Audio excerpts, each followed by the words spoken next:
Morning, good afternoon, this is Bennett.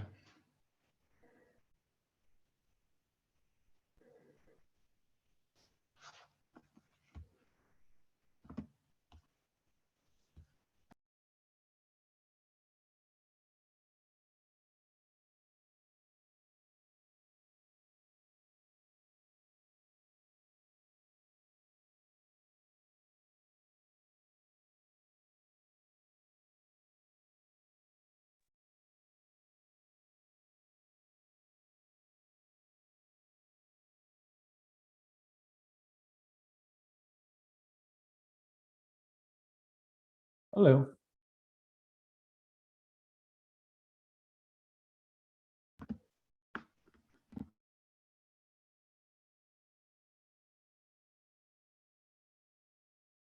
I didn't see any agenda items today in the doc, agenda doc. Has the agenda doc moved?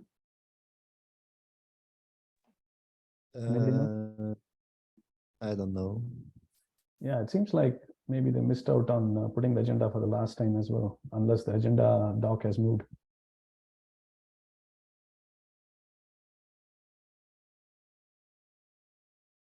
Okay, anyway, I just wanted to bring it up. Maybe Kaushik or Sana might know.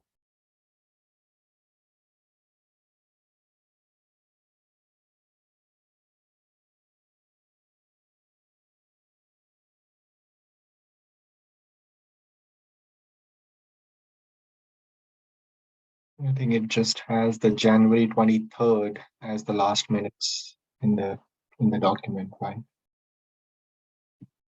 Yeah, that's what I saw. So, okay, I'm glad you're seeing the same thing. I'm not the only one missing it. Thanks for confirming, Alok.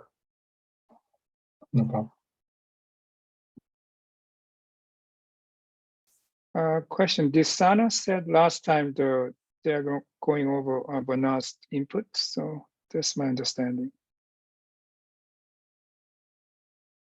It was my understanding too. And maybe also, I'm not quite sure if this work item of the second work stream would be presented today. Yeah, the CRD proposal thing is potentially Yes. item.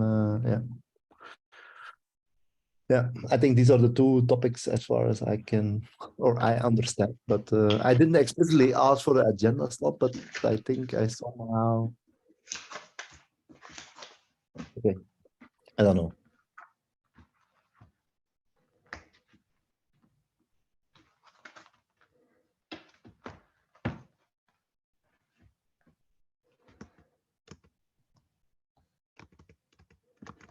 We'll wait for the chairs, I guess.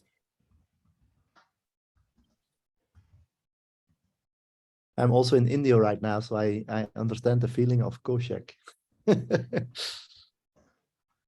Oh, you're visiting India, Wim? Yeah, I'm in Bangalore right now, so it's like 9:30. Yes. Okay, yeah, Bangalore is my hometown. Ah, nice.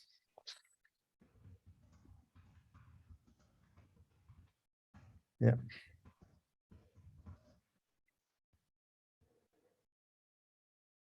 Yeah, the timing for these folks is interesting, I think. Challenging. Let's say that. Yeah, I'm glad there's work from home for most people. Otherwise, the traffic would be so bad in Bangalore. Yeah, for sure. Yeah.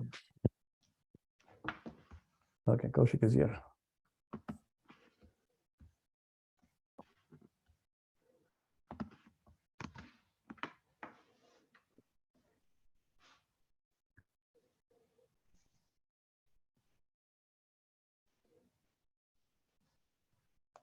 Hello. Hi, Kaushik. Hey, I don't know if Sana will be able to join. I guess this should be the last meeting before the daylight savings change in the US. And I think she's not able to make 8 a.m. Pacific, given her personal schedules. So my sense is she likely will not be able to.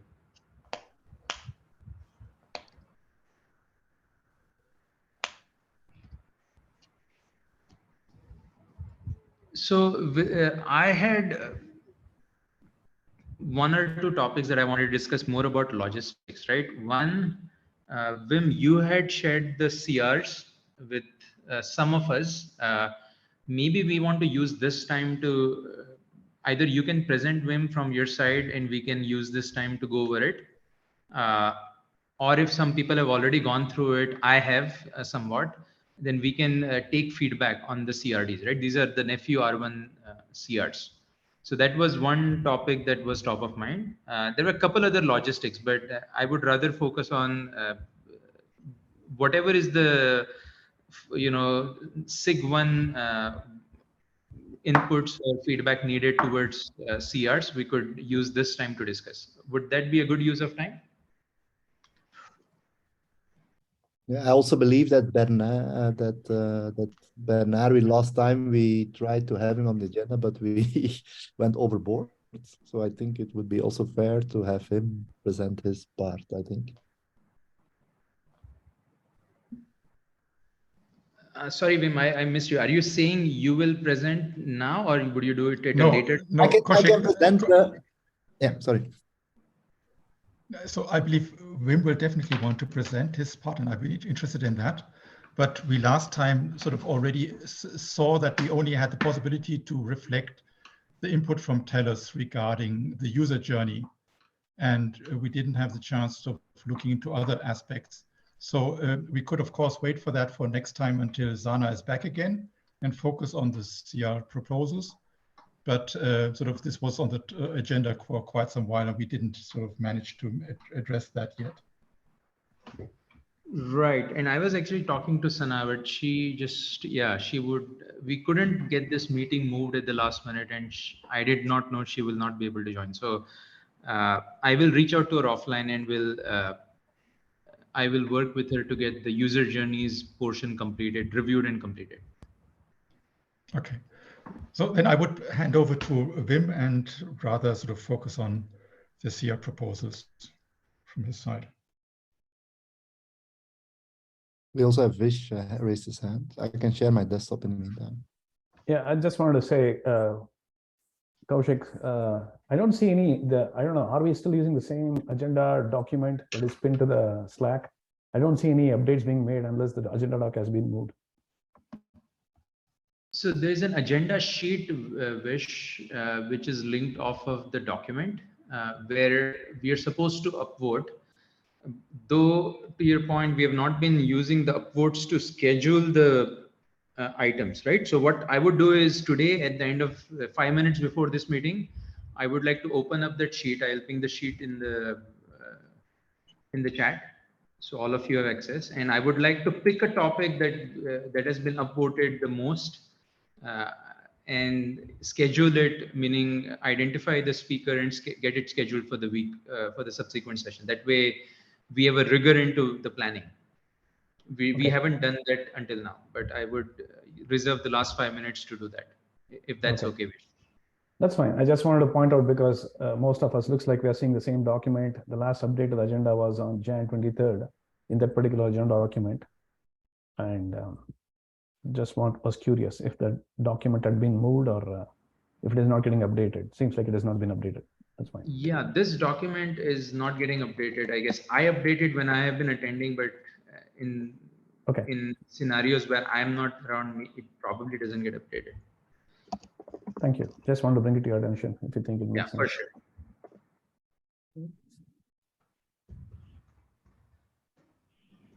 Okay. Should I start, Kaushik? By the way, do you see my screen? Yeah. Yes, we do see the screen, and please get started, Wim. All right. So first of all, so this document is basically put together with input from various people. ISO is mainly coming from a number of people. ISO, a lot of people on SIG2, focused on, let's say, I would say more the frame. So document is a little bit of probably too much at the moment, but we only put one document in place at the moment to try to put the whole story together. Probably it's better to split it up into pieces, but okay, we'll discuss that going forward. So first of all, we defined basically 4 roles in this journey. So one is the vendor. The second is what we call the network service designer. So these are more the people that operate a little bit, not in the nitty-gritty details on the network function or on the infra, right? Because that would be identified by what we call the network function engineers and the infra engineers. So these are basically the 4 personas that basically act upon the various aspects of the CRDs or the classification of it. And so, yeah, so that's basically important to understand. What we try to do in the whole framework is to ensure that a given CRD is basically owned by one of these roles. And as such, I to try to make sure that who is responsible for what and so on and so forth. Okay. Now, if you look to the framework, so what did we, how does it put together? I think the core principle of the framework is the following, is that we defined that basically the 4 personas somehow have to sit together, is maybe, yeah, is one way of saying it, is, but they basically, so someone is basically saying, okay, I have a set of cores, and for release 1, we talk about AMF, UPF, and SMF. And there could be different flavors of that core that has to be deployed. So an example of that is, for example, a mass market type of core versus a private wireless. And maybe there is various flavors of private wireless. And that would result in a different set of, let's say, aspects on how that core would be deployed or would be realized. And so Question. what we found, yes, yeah. Yeah, if just sort of, how would we interact? Do you want to go through the whole presentation, or would you be also willing to capture feedback? How should we handle? So let me basically do. I will pause in. So this is the first set. I'll pause at a certain point, and then let's then open up for debate. So it will be like 5 minutes or maybe a few minutes, and then we pause, and then we go and discuss. Okay, is that okay? Yes, thank you. Yes. Yeah. So yeah, so basically, so as a matter of fact, that once they identify the set of requirements that are relevant for a particular flavor of a certain core, the resulting aspects, which are a set of CRDs, are documented in what we call a blueprint package. Okay. And so I try to make a representation. So in the latest document, which actually is from today, I try to basically make a representation of that more visual. So here, what I try to say is that if you have, let's say, a blueprint package for a mass market core, it consists of a package for UPF, SMF, AMF, and infra. For private wireless flavor A or B, there's also the same artifacts, of course. The resulting CRs that are put in place will be different for that various flavors. And so we defined a number of CR, but I will not yet go into the details. But what we try to do is, so we basically had a bit of a debate, and I think Tal I would give all the credits to Tal for that. Is basically what we try to do at some point is say, okay, we try to build an NF instance or an NF template, and we try to build a CRD that reflects that, and that has a set of attributes. But that's what you actually see with such an approach is that you kind of pretty easily fall into the trap that you start to build specific CRDs for very specific environments. And what we decided to do in this proposal is basically don't do that, but use a package approach, which basically has a set of CRs in it, which are actually the resulting CRI coming from a CRD, that are artifacts that define specific requirements for a specific entity. So for example, network attachment, and I know that the name is probably not so well chosen at the moment, so we'll probably debate, or we can debate about that, but what it basically does, it gives a set of requirements for a network function or any entity that basically attaches or needs a network attachment with a specific set of requirements. So in other words, we believe that, okay, it's relevant for network functions, but it could also be reused for SD1, or later on when we go into the networking space or transport, we could potentially reuse it in other places. So that's kind of a bit the idea, is not try to come up with let's say a meta CRD that basically is specific to network functions. What we try to do is come up with a set of CRDs that are, you could say, building blocks on which you can build such a network function template, but they are represented in a package rather than in, let's say, a meta CRD that basically aggregates these type of things. And so that's kind of a little bit the, let's say, the nuts and bolts on the proposal, is that there is two important things here. One is that these requirements is like the vendor, the different personas that we identified, basically build those packages, right, which have those specific requirements in place. And those packages are, let's say, built out of a set of CRs that are building blocks to basically, in this case, or in this example, assemble a network function. And they are far from complete. They are at the moment mainly focused on the infrastructure dependencies, or you could say infra requirements that those network functions have.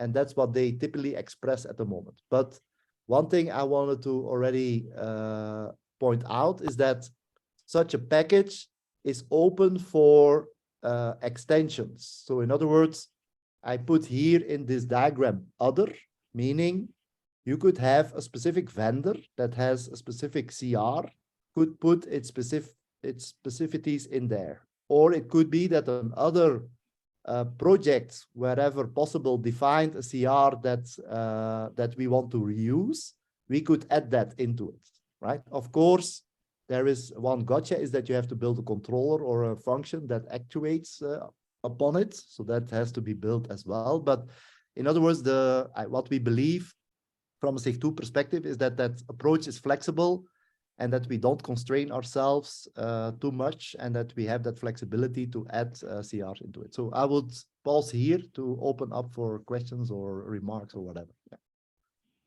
And I don't see the hands at the moment, so maybe someone should moderate. Yeah, I would love to comment if that's okay. Yes. Yeah, sure. First of all, I like the approach. I would like to nevertheless sort of ask a couple of questions related to what you've been presenting so far. So first of all, regarding the roles and responsibilities, from my perspective, we always need to be sort of clear about which organization is going to take care of which role. So of course, the vendor role is pretty clear. This is sort of also depicted in your sort of table. But I was just wondering regarding the engineers and sort of the service architects, which were sort of generating this overall picture. Yeah. So which organizational units would be able to do that, or what kind of requirements would these roles need to be able to fulfill in order to sort of work on those topics? Yeah, so okay, so we put a stake into the ground, and I understand that this probably doesn't reflect every other or every possible option. And for example, infra, I believe in reality is probably going to be split in multiple pieces potentially, but for now I for release one. So I think let's maybe first focus on network function engineer and infra engineer. So network function engineer, and okay, so you could basically say, you could, at the moment we say, these are the guys that are specialized in the UPF, AMF, and SMF, if you will. Okay. On the vendor side or on the operator side? The telco operator side. On the operator side. Okay. So when you talk about maybe vendor, yeah. So go ahead. Yeah. Yeah. So it would be important for me to sort of make sure that sort of when we're presenting a model, that we have also sort of an organization in mind who's going to take care of that? And if you're saying the service designers, engineers, and infra engineers are basically the DevOps people on the operator side, that would be a clear demarcation. I just wanted to make sure that we've got a common understanding of what that would mean. Okay. I think that Bernard and Wim, I think we should also agree, because we started some work also in SIG1 group about this kind of persona and so on. And I think there is we are not fully aligned on what we identify with Bernard, Sana, and others. So maybe that's something we should maybe work together to clarify what are the roles.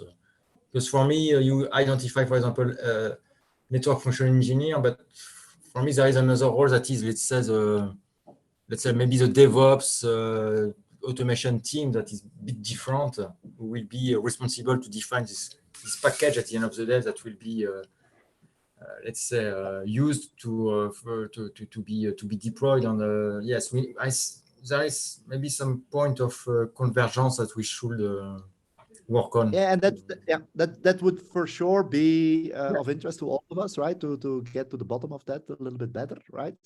But at the moment we classified everything for network function in one bucket. Okay? And I do understand we had to start, or we had to take a stamp at it, but I do understand that this doesn't reflect necessarily reality. And yeah, so this is not, yeah, so we can let's discuss that and see how to do. But I do I think globally it's okay, but we need just to be sure we are on the same page, and that's 100%. Yeah, 100%. Yeah. Okay, so maybe this is a worker item which we should try to capture, Kaushik, and then sort of come up with a proposal of how we can solve that. The second remark was related to the core class and core topology. So of course we're in the R1 focusing on the 5G core, but would it make sense to sort of in the future say this can be translated to network service class and network service topology, or sort of just that I get a proper understanding of this term core in this context? Yeah, so okay, so and okay, as you see some of these comments, so this is also in SIG2 a bit of a contentious topic, if you will, right? So first of all, there are two, right? So some people believe that we should core class as such. Let me first explain what both are, okay? And maybe let's reflect them in the persona. So our idea was that the network service designers act upon that, right? So these are the people who would basically control that. Now, core class, when we defined it, is basically an abstraction of a core. So it's very high level definition of what a core would be. I also believe that core is probably not the right name or not a good name, because you have, or at least how I see it, you have a packet core, you have a voice core, and then you have a network. So core as such is being used by various roles and in various places. But so just to be clear, core class was the idea of an abstract core definition that would, and core topology would be a little bit more detail, which basically has topology information into it of where things get deployed. And so we are at the moment, there is a little bit of a sense in SIG2 that core class is not really needed, at least for release 1, and that we would only work on core topology. Okay? What is in a core topology? And I don't know, that would be good feedback from you, right?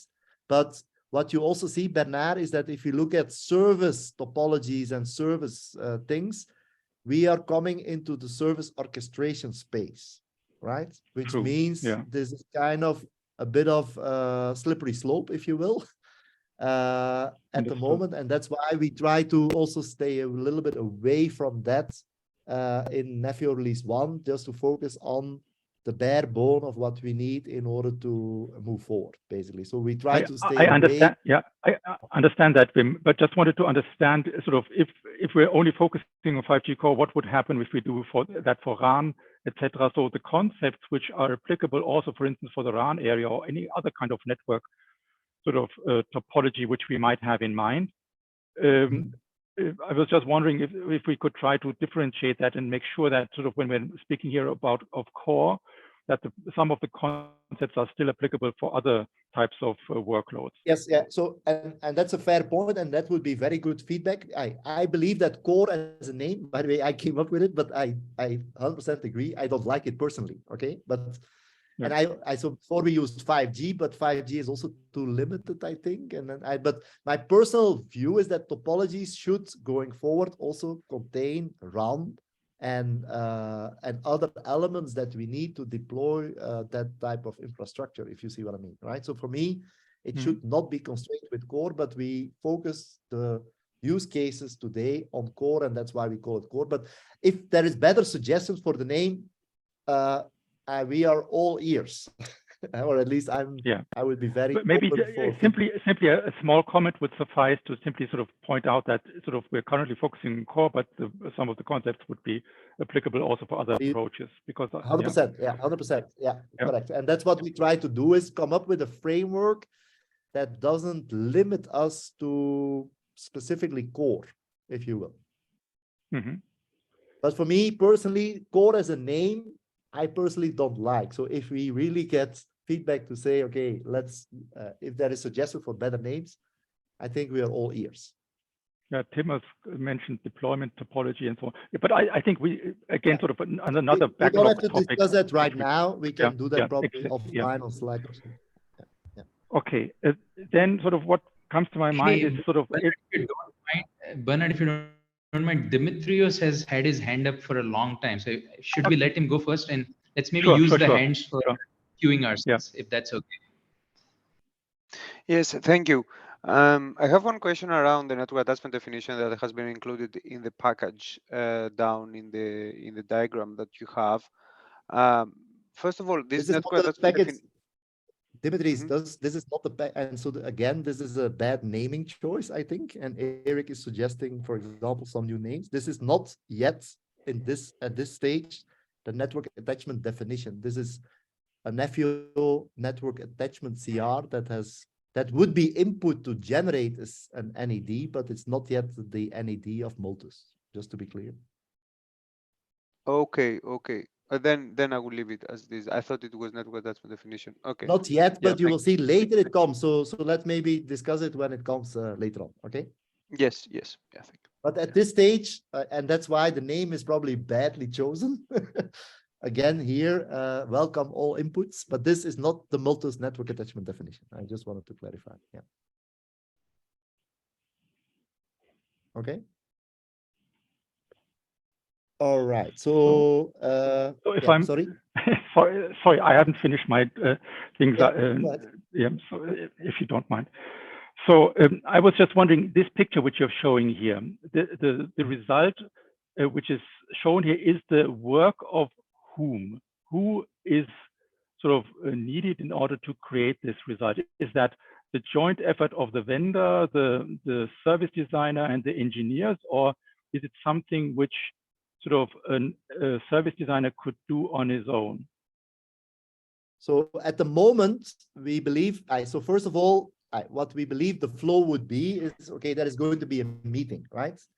That is because you need probably, or we are of the assumption that the knowledge of these three personas is needed, okay? Now, what is also without vendor? No, including the vendor, because I believe, or at least, that's my experience, is that so the people from the service provider say, oh, I want to deploy it like this and that and that, and then the vendor says, okay, but I can do this and that and that, and at the end of the day, at some point there is an agreement. Okay, this is the framework or the architecture that we move forward with, and that's basically what would be documented here. Okay, now at the moment, okay, the way that it will be constructed at the moment for at least one is a manual. So the packages are manual. I see there would be a good opportunity to build a tool to do it and automate that, right? So I already see NFIO, or I saw in the community, building as a tool that makes it very easy to build these packages. So, and then the question is, who does it? It probably depends on how easy and who has the skills to do so. And that, but at the moment, we didn't focus on who creates the packages. What we basically focused on is the knowledge of the people that is important to reach to the end goal, and they all play a role somehow. And then we didn't so much focus on who creates it at the moment. We basically assume that it gets established or get created through that discussions. Okay, just sort of try to think of the following sort of constraints. We have now people, top-notch people working on this topic and agreeing on the concepts. We don't have this luxury in the sort of rollout of sort of operators. Now that means sort of getting all the people together, sort of having this knowledge of how these things need to be plugged together is something which sort of should be as easy as possible. And that's why I was asking this question, because sort of it's often the case that we do not have even only one organization, but possibly several vendors to be thinking of, so several sort of network domains needing to interact, etc. And then things become really messy regarding the alignment of concepts and so on.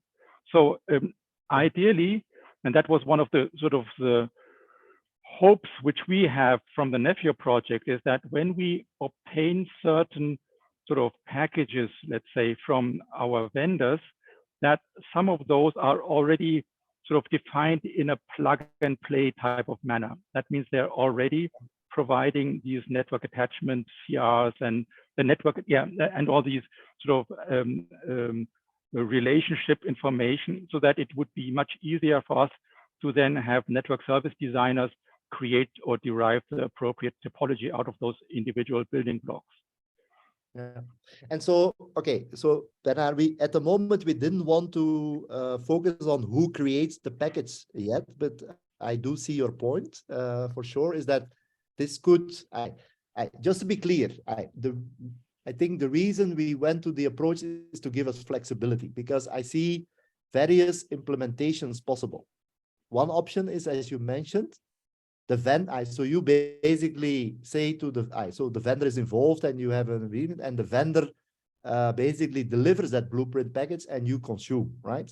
I see another option is that where you as a service provider build the package, and then you might include the requirements of the different vendors, but the vendor hydration, if you will, or the decision of which vendor you pick is coming at a later point, right? So at this stage, because we are focused at the moment mainly on free 5GC, we didn't want to make, let's say, an opinion at this stage on how to do so, right? But what we do know is that we have the flexibility to allow for example, these two scenarios, and maybe there is other scenarios, but one scenario is, as you mentioned, you basically, the vendor delivers it in this way and builds you a package which you just consume, or you have the choice to, as a service provider, to build it. And if we build a set of tools to make it easy, as an example, then maybe you could, so people in the service provider space could do so, right? And that could still mean it's per vendor, or it could be that it's vendor agnostic. And so we opted for an approach that would allow for these various options, rather than to focus on one and only one thing. You see? I do understand. I nevertheless would love to make sure that sort of the amount of effort involved as soon as we are trying to integrate that into these packages and blueprints, that the amount of effort is rather limited. Yeah, that means sort of that sort of everything which can be thought of regarding relationships and default values, etc., is being provided by the vendor, and then we only have to stitch together, hopefully, those elements in these. And that's why I was saying this should be coming from a tool, right? I see already a tool being created to do this, right? And where you basically specify in a repetitive way, it just spits out this automatically. It would be fairly straightforward to do. And the last point which I would like to mention is that all these CRs which you've sort of been listing here, they will be accompanied by controllers, as far as I've understood. So for injection of IP addresses and sort of applying the DNNs and etc. who would be providing these controllers? So at the moment, so basically, what is Nefio going to is defining as DCRDs, right? Because DCRDs kind of identify the requirements towards the infra. At the moment, we in Nefio are building reference implementations for all of these controllers or functions. There is two ways to basically implement them. One is through controllers, the other one is through functions, so kept functions.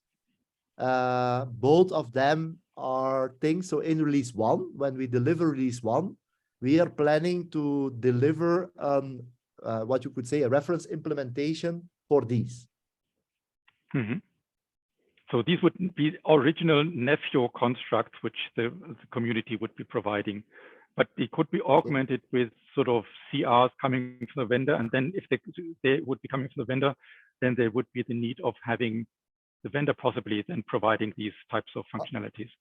Indeed, yeah, indeed. So correct, yeah. And the framework, and that's why I personally like the framework, because we have the flexibility to do so. We are not taking ourselves. I think we come maybe to the discussion maybe with Dimitrios, but at the moment we do everything, let's say in the management cluster, there are people to say, okay, some of these things you cannot really decide at the management, depending on your architecture, you cannot decide in the management cluster yet. You have to wait until the workload cluster before you can actually, let's say, give you the IP address or the network attachment definition exactly with all the necessary details.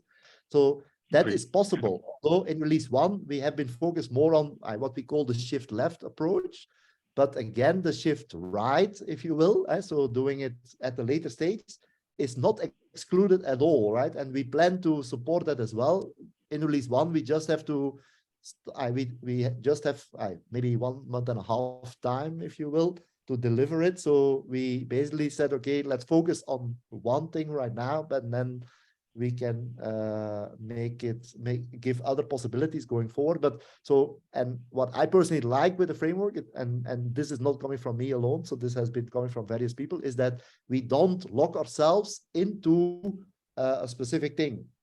Another thing important, as you mentioned, like, okay, there is an IPAM, right? You could swap the IPAM with something else, right? So you could basically say, I take an IPAM from someone else. What we, for example, in the IPAM are doing is we build a reference implementation for IP allocation, but you could, for example, say I have info blocks or I have another vendor. Let's build an API into them. That's also, we allow that. Now in Nefio, we probably are not going to deliver that, but the framework is, and that's what I like, is flexible to support or to allow such a thing. Okay, so when we're depicting these types of diagrams, I think it would be great to also accompany them with a sort of corresponding controllers, operators, or whatever, which are needed in order to facilitate these types of models. Yes, and I have that later. So what I focused, so that's why the document is a little bit of a Swiss Army knife, if I'm honest. But if you look later in the document, which I did basically last night. Okay, I did not put the controllers here. Okay, but you see already I started to put some focus on hydration. Yeah, I see your point is that we have to add the controllers into this. Yeah, okay, I see. Yeah.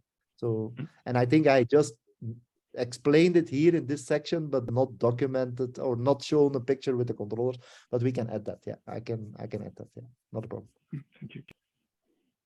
I'd hand over to Eric. Sorry for hogging so much time. Yeah, just for clarification, and because in your schema here we don't see the let's say the CR dedicated to the network function here. So there is an other. Yeah. So okay, at the moment, so because we have been focused on 3.5GC, right? The main CRDs that we have here are related mainly on requirements towards the infra, right? That has been the things that that have been focused on. But I think you already highlighted, Eric. Like I see that two points. The requirements for the infra, but also the, let's say, the definition of the network function. It's not clear where it goes here. And obviously, yes, some specific configuration for specific function, but as I commented before, but just here for clarification for everyone, what is not clear in this figure is we don't see that says the CR defining the network function on the high level of the network function as a core class as you defined previously. We don't see where it goes in this figure.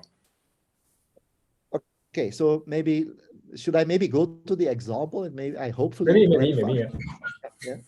So what is going to happen? So maybe let me, yeah, maybe it's probably a better thing. One thing that I also started to document, which was basically not always clear, is that in release 1, right, the clusters as well as the network connectivity is set up ahead of time. Okay, so meaning when we, at the moment when we do our demo through our Ansible playbooks, at the moment we are basically creating a set of clusters and a set of networks that interconnect them, right? What we do, so for example, I don't know, yeah, so we have a picture of edge 1 region, and then there is this logical interconnectivity. So we have an intranet VPC, an internal VPC, and a RAN VPC. You could have others, right?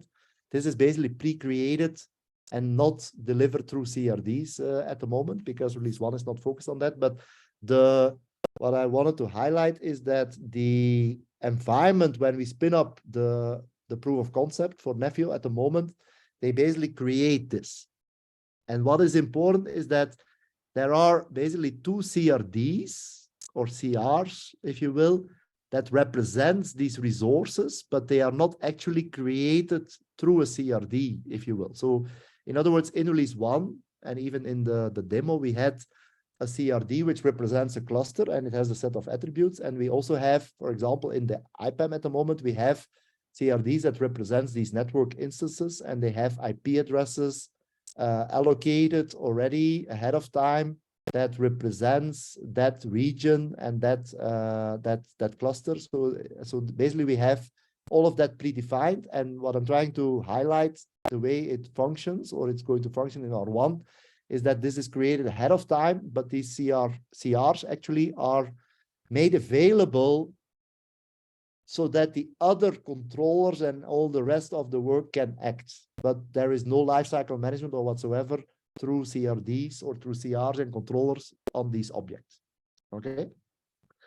Now then, so that's a prerequisite, if you will.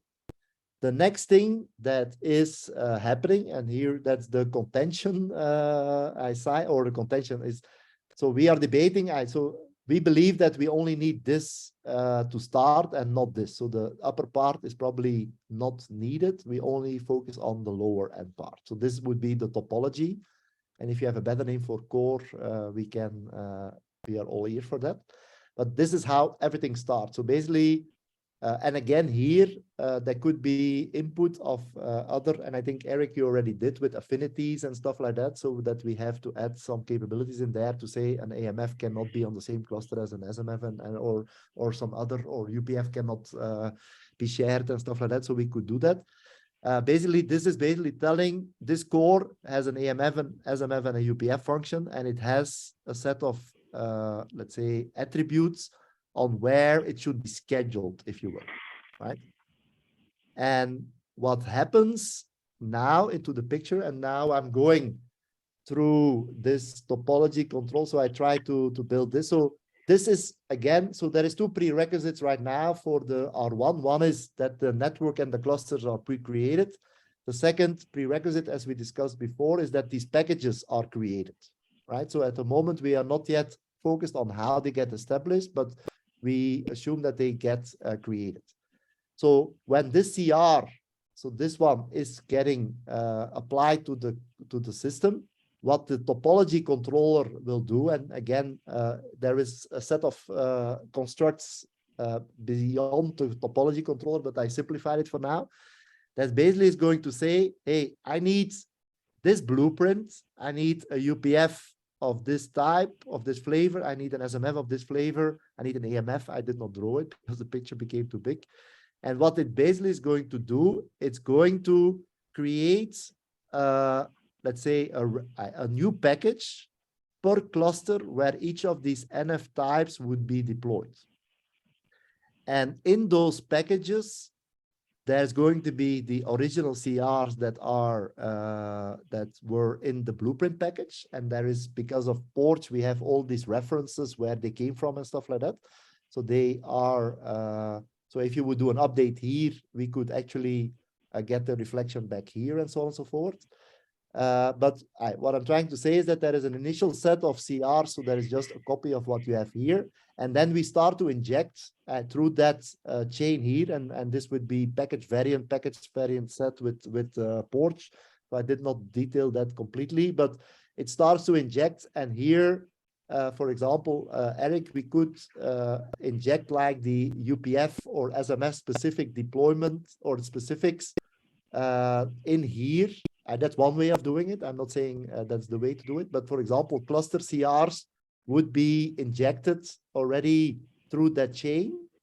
And then at the moment, how it's depicted is that the UPF deployment, which is actually the final CRD or the CRD, or sorry, the CR that is going to be applied to the cluster, is going to be hydrated or actuated with the relevant parameter. So what I try to depict in this picture is that that package that originally came as a clone, if you will, from the origin, and there is a reference always back to the origin, is going to be augmented with things that came from the fan-out controller.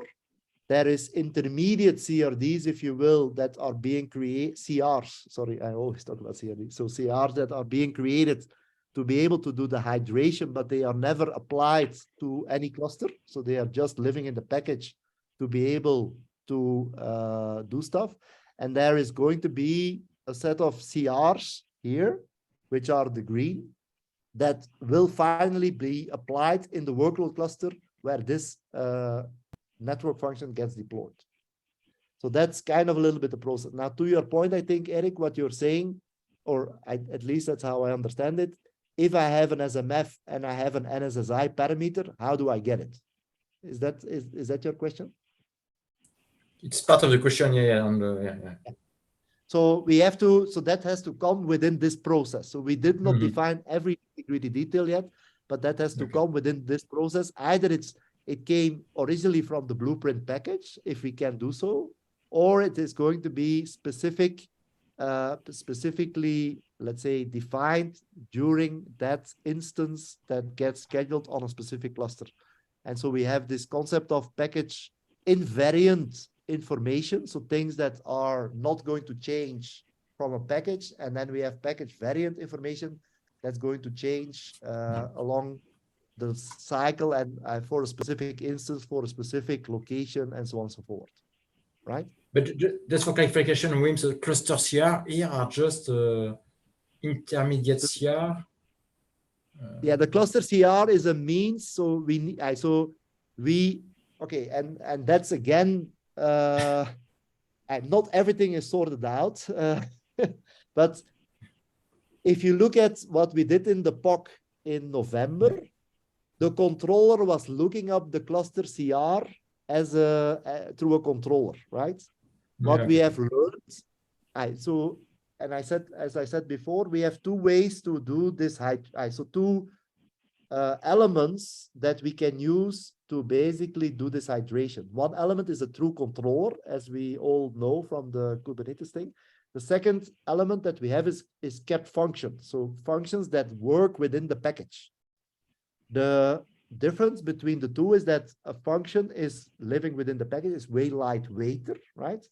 What is the a kept function can, for example, not call out to the Kubernetes API server dynamically and figure out what the cluster is. So there is two approaches. Either we use a controller to do this, and that controller will fetch cluster specific information and then uses it and actuates the information, right? That's one option.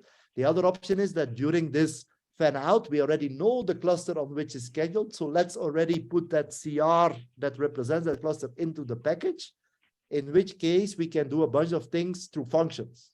You see, and So we are going through that motion of what is the best approach for what, and so on and so forth. And we, at the moment, have not made decisions yet on all those details, but I just depicted here right now a way to do it is that cluster CR would be injected through that fan-out controller, and as a result, some of these or these hydration functions, if you will, can be implemented through a cap function and not through a full-blown controller.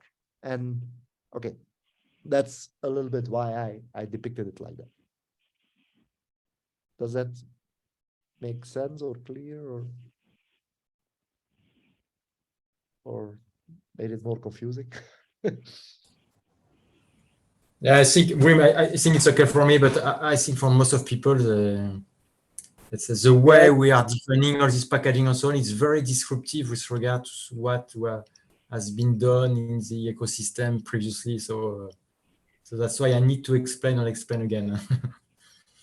No, I understand. I see. For me, what is most important, I think, Eric, the feedback is: do we like the do we like the approach at the end of the day? And yeah. But I agree, we are changing the ways of operation today.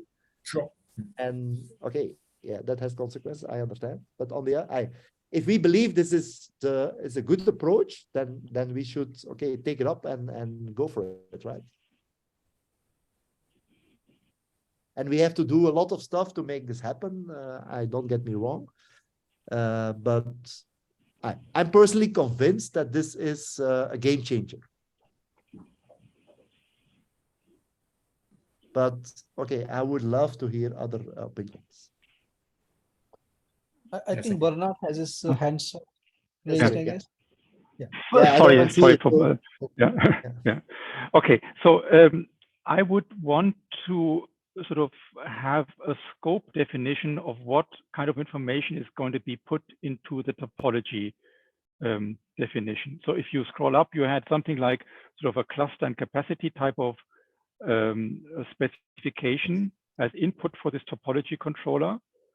And yes, what I do believe is that if we're looking at the role of this topology controller, basically, it's not only about sort of how would a certain network function sort of have to be deployed onto a certain infrastructure cluster, but it's also about sort of the relationship between network functions, etc. That means the scheduling mechanism of the topology controller will be fairly sophisticated. And taking into account all the different types of CRs, which could be mentioned, and you've already mentioned that there could be other CRs which are describing relationships, I was wondering how you would want to handle the resulting complexity to be considered here. So yeah, so basically at the moment, I do agree that the algorithm behind can become more and more sophisticated. So we started with a very simple approach, if you will, right? On location, I believe adding affinities into it, I think is a very good idea from Eric. Of course, the more logic we going forward, we have to build in more logic, and it would be good to get input on those various requirements that we have to put in place to do so. But at the moment, we are, if you will, keeping it simple for the beginning, right? Just to get something started, because we also start to get into a little bit the service orchestration space. So we are in a little bit of a slippery slope space here that we say, okay, let's do the bare minimum to get things going and prove the situation. And then we have to see how to, what to do going forward and how that plays into versus the various projects that are surrounding Nephew potentially and how they interact. So it has an impact there potentially, Bernard. That's why we keep it for the time being simple, in order to say, okay, this is possible, and then we'll see how we move. Yeah, but Wim, please do me the favor of just sort of from a, let's say, not from an implementation point of view, but from a conceptual point of view, try to think ahead of what's going to happen if we are coming up along with other type of CR relationships as shown in these white boxes of your last diagram. Yeah, that means if we've got additional elements, what kind of controllers would be needed? What kind of kept functions would be needed? How would they interact with the topology controller? So that we are sort of not investing into a path where we say at some point the complexity of the topology controller is going to be so big that it's not going to be able to handle that.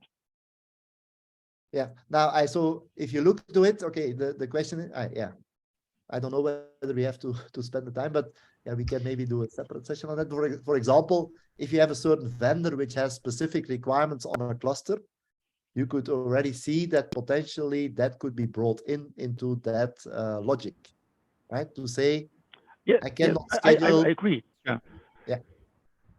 Things just like wanted to make sure that this is there's a well-defined hook-in mechanism to allow for that type of extension of the concept.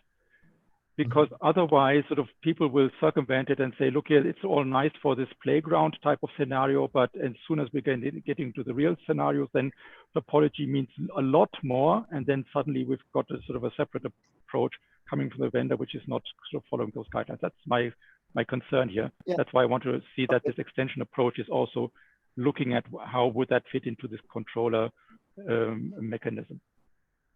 Yeah, and yeah, just to be clear, we are not very focused on it at the moment. But yeah, I get your point. Yeah, I do agree with you that because we could also use a package approach there, by the way. Yeah. Mm-hmm. But okay, yeah, I take that point. Yeah. Kaushik, if you don't mind, I have one question for Bernard, just to clarify question. If can I ask it? Yeah, I know please. You raised it. So Bernard, thanks, Kaushik. So Bernard, do you mean that one of the ways I interpreted your question is, please correct me, my understanding is not correct. So let's say topology, at this point of time, we are talking about 3 5G core functions. And there could be 5, 6, 7, whatever. I mean, there are many defined by 3GPP, right? So are you saying that in terms of when you say scheduling, I thought maybe they have dependencies, so we may need to bring them up in certain order as well. Is that also one of the things that you had in mind? There might be certain, or this is also a runtime aspect, of course, but also if you have network functions coming from different vendors and you have to exchange certain reference informations between those these different network functions, then how would you handle that? Because from my point of view, this is also about topology, stitching together these different elements. That's why I was just wondering, how would I account for that if I'm looking at these dependencies between these different elements, be it from infrastructure, network function to infrastructure, or between different network functions? Cool. Thank you so much. Yeah, that's a great point. I think we need to consider that. Thanks for clarifying. Thanks, Bernard, and thanks, Kaushik. I'm done. You can go ahead. Yeah, so I have also had a few questions, but we are almost at time. So what I'll do is 2 things, right, Wim? One, logistically, it'll be good for you to. I know Google had proposed the CRs a few weeks ago. Is there a change log in SIG2? You're breaking up, I think, Kaushik, or is it me? Yeah, no, I can't hear Kaushik.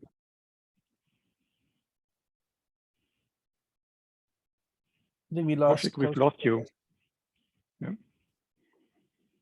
I think what he's asking is to get a difference. Yeah, what has changed from the original proposal that Stephen, I think that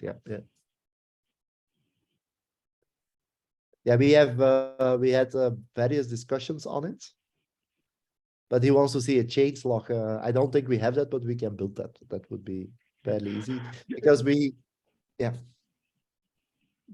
just tell us, how can we give you feedback and handle that in a structured way? What would your proposal be here? See, at the moment we decided is to build comments on. You see that how many people have put comments in the document. So that's what we believe is the best approach at the moment. So that would be the best. I think that would be the best way at this stage, because we keep this document now as I'm adding it, but I'm not fundamentally changing it. But yeah, so yeah, add the comments to the document, I would say, for now. Okay. Maybe on that note, I'll suggest another another way to get feedback, because the document is starting to get very unwieldy with all the comments on the side. I would also suggest at the end of the document, no, sorry, Kaushik, we can't hear you. Something is wrong. Kaushik is asking. But beyond this, maybe at the end of the document, we can have general comments. And, you know, Bernard, for example, you could just put your name and just write a bunch of general comments about the whole concept, the principles, etc., or concerns that you might have, right? Because I think putting them as comments in specific areas, you know, because this is very technical, is, yeah, I found it very hard. We can do both. Yep, I think we can do both. That's fine. Yeah. Yeah, that's my suggestion. Yeah, good suggestion. Yeah. Can you hear me now? Yes. Yeah. So one other thing I would suggest is maybe Wim and you or others, if there are specific areas of your document that need SIG1's attention, just tag me and Sana for now, and we'll take it with the community members, right? So that you get inputs on those areas from SIG1. Yeah, will do. Right. And then secondly, if there's some sort of a change log, because I'd been involved with the Google proposal that we published a few weeks ago, if there's a change log that you have maintained in SIG2, that would aid me, because I have many questions. Unfortunately, trying to do this in a 1 hour slot, as we all understand, is going to be tricky. Understood. Yeah, but we will do that, Kaushik. I thought I understood it, but we created a separate document because there was some change. But we can create a specific document on the changes with respect to what was proposed. Yeah, I agree. Yeah, whatever makes it easier, right? Doesn't have to be a separate document. If you put an appendix with the key changes from the Google proposal, we can narrow it down on that. Yeah. Okay. Okay. Perfect. Thank you, Wim, and thank you everyone for the participation. Sorry, we lost time. This is the consequence, not for me, right? So this is SIG2 as a group, by the way. So yeah, no, but thank you for taking the lead to present on behalf of SIG2. And then lastly, for SIG1, sorry, we lost time to follow up on the agenda. I will circle back offline with all of you to finalize the agenda and the speaker for the next meeting. Thanks, Kaushik. Thanks, Wim. Thank you. Okay, have a good one, everyone. Bye. Bye. Bye-bye.